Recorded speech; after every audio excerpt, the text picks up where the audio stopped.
Hi, this is Alexis from the Kiteboarder Magazine. We're here at AWSI. I'm here with Ewan, and we're here to talk about the incredible twin tip line you guys. I mean, you have one. I've got one. It's happened. I'm pretty proud to say that after. I'm almost really excited. Yeah, long time at Naish. Been working on the twin tips for quite a while together, and yeah, I have a lot of testing with Des Walsh, who's main twin tip designer now, and yeah, super stoked on the line. Super stoked on the graphic line as well. Looking very sharp. Yeah, Algar, a graphic designer, puts a lot of effort into the twin tips. It's like a really cohesive, really kind of modern, fresh line that we've got. So yeah, well, let's get stuck into it. Let's do it. So first up, we've got the Monarch. This one's been in our line for quite a while. Kind of started off as like a dedicated freestyle boots board, and with the rise of the big air, discipline and all that, it really kind of morphed itself into the board that when it's nuking and you just want to hold as much power as you can. This is the one. This is the one. It's really square outline, likes to be ridden a little smaller than a standard board, so if you're kind of on a 138 or 140, you'd probably go down to the 135, and I think it comes down to a 132 as well, which, although it sounds really small, it doesn't feel that small with the big surface area, flat rocker, big fins, big channels. This one's all about holding down the max amount of power and converting that into big air. Boom, boom, boom. Yeah. Next up, we've got the drive. So the drive is basically all-round free ride, but with that full carbon layup. So it's really responsive, really light. A lot of the guys in the big air now, if it's not absolutely nuking, they're taking this one out because for all the board-off kite loop variations that are going down now, it's really lightweight. You can spin it around with one hand and all that, but also really load it up, trust your landings, have full control even in choppy conditions. With the carbon construction, just gives you that direct feel. Everything you do with your feet and your body goes straight into the board, straight into the movement. And yeah, this thing is super responsive. If you're one of those guys, it's based off the Motion, which is another performance free ride board in our lineup with this full single concave through the whole bottom. It's no like super sharp channels, so it's really like low drag and quite efficient, while keep giving you that grip to lay into carves, lay into big jumps and all that. Awesome. And then coming on to its direct relative, the Motion. This is kind of our biggest seller over the last years. It's just that do-it-all free ride, super fun, super comfortable ride. Same thing on the bottom, we've got the single concave through the whole thing. We've got rail channels here, and then also, which is kind of unique to the Motion, is the flex tips. This gives you just a little bit extra control when you're going through carves, loading up for tricks. Gives you a nice kind of soft, comfortable feel. All the boards this year, except the Traverse, my one, comes with these 5cm fins as well, which just give you a great amount of hold. Yeah, also straight inserts on all the boards as well, which is something we've implemented in the last few years. Just kind of extends the longevity of your board. If you do damage a rail, or you're riding at a spot where you're riding up the beach or on grass a lot and wear one out, you switch it around. Switch it around, and you've got a whole nother lifespan again. So that's something really important that I think it's a small detail, but not a lot of people think about that, and it's definitely gives you a lot more longevity out of your board. Absolutely. Yeah. And then on to something, I don't know, whose model is that? Pretty special for me is, yeah. What does it say right there? There's my name right there. Is that your name? Yeah. So, yeah, been on Naish for a long time, and I guess, yeah, got to... You deserve it, man. Like, you deserve it. Like, if you don't know, this guy really, really does deserve to have a name on his board. Yeah, thanks a lot. Yeah, it means a lot. You don't need to blush. You don't need to blush.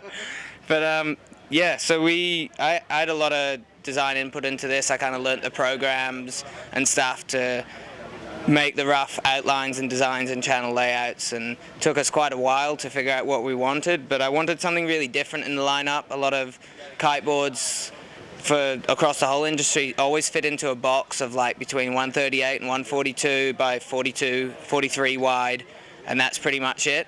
And I kind of wanted to look at other sports where there's such a range of boards. I mean, you look at surfing, people are riding things from 5 foot up to 11 feet, like, for completely different things, but we're stuck in this couple of centimeter box. So this one's the 144, but it actually goes up to 152, which is still by 43 wide, so it doesn't ride like a super big board like a door. It's a longer performance shape just to give something different. And the longer outline gives you like that nice carvy, surfy feel, really smooth for landings. It's really great because it lands, and because of the surface area, it kind of glides out of the landing.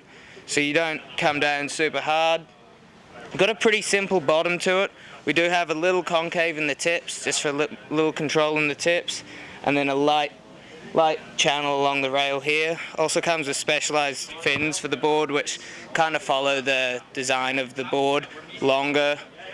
So they're only 2.8 centimeters, but they're quite a lot longer than our other fins, so they still provide the grip, but you're never going to trip up over them. So the whole thing with this board is that it is smooth, it's fun to ride, kind of inspired from like backcountry snowboarding and freeride stuff like that, freeride surfing, all that, which I'm really kind of into that kind of stuff. And I mean, it works for everything. It's got the grind base, so you can ride features, you can hit natural features, chuck it around, and it's going to hold up. And I'm super stoked on it. I actually ride the 152 mostly, which sounds big, but I mean, I'm really enjoying a bit of a change in my riding, and also offers, the 152 gives larger riders something to ride that's not a door. They can ride like you.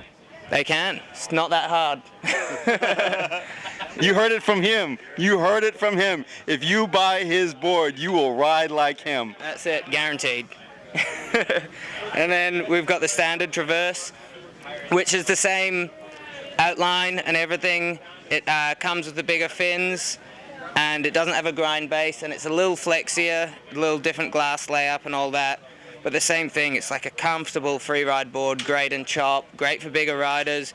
And if you just want to freshen up your ride and have a new feel, a kind of more freeride, loose, surfy, free feel, the Traverse is like, we're really pushing that one. And upsize as well. If you're riding a 142 or something, you can go up to the 152. If you're on a 135, 138, the 144 doesn't feel that big. And then the 138 is really for smaller riders. My girlfriend Katie rides the 138, and she's probably about 120 pounds. So 138. She's even thinking of riding the 144 sometimes, just because of the narrow outline. And then we've got the Switch here. So the Switch is our asymmetrical board in the lineup. It's basically, the idea is to have two board sizes in one. So not only can you switch it around for stronger wind, lighter wind. If you're in stronger wind, you want to hold down more power, you can take the shorter rail just so you can dig the board in a lot better. And then if you're in lighter wind, the other side. Also, your toe side rail also isn't usually as strong as your heel side, so it gives you that shorter rail on your toe side. And then another option as well is if you want to share a board with someone. Say you're traveling, you only have space for one board, you and your girlfriend or something, you can share the same board. It's also based off the motion, just like the Drive, so it's a performance shape as well. It's not like a gimmicky board that's not going to ride as good as the others. We ride this one, whichever rail you're on, it really feels like a Motion or a Drive. On to the Hero. So the Hero's had quite a few upgrades in the last years. We've really wanted to not make it such a beginner kind of basic board that you're going to outgrow. So this thing, we've got a great construction in it, a really nice wood core, a good continuous rocker line to make it really easy and comfortable for beginners to ride. But it's also a really wide outline, so it gets planing in light wind, goes upwind really easily, but you're not going to outgrow it. You can still go out and do your jumps and your back rolls, double back rolls, front rolls, all that stuff. So for your first kiteboarder, this will last you a couple of years before you're ready to move on to one of our more performance shapes. But it's not something that, you're not going to be able to progress your riding on at all. So really comfortable board, all around, lots of fun. Comes in some bigger sizes as well, the 145, which is quite wide as well, so for bigger riders, that one's great. And then onto the smaller riders board, we've got the Elana. This is really designed with female riders in mind. It's a lot narrower. People with smaller feet can't quite get the edge in on a wider board. So we've got the Elana, a lot narrower. I think this one's only 39 centimeters wide. The 130, what is this one, the 132? Yep. And then we've got a 136, which is 40 wide, so still quite narrow. It's a lot softer flex as well, but we've still got quite a high-tech, high-performance base on it. Some deep channels in the rails, nice quad channels in the tips to provide a lot of grip. And it's basically just for the female rider who still wants to rip, go hard. You can ride boots, foot straps, whatever on this, and it's going to perform. So yeah, we've really got something for everyone, a really broad lineup. Boards that are really different to each other. We're not trying to bring out 8 boards that are all just variations of each other. We really want to offer a bit of everything in the lineup, a lot like other board sports, and yeah, we're really stoked with it. Awesome. I know you didn't really go over all the sizes of all the boards and all the technical features. Where can they go and find that info? Yeah, nashkites.com has all the size, all the board product videos, all the information you want to see. Either that or chat to your local dealer. Thank you so much. Cheers.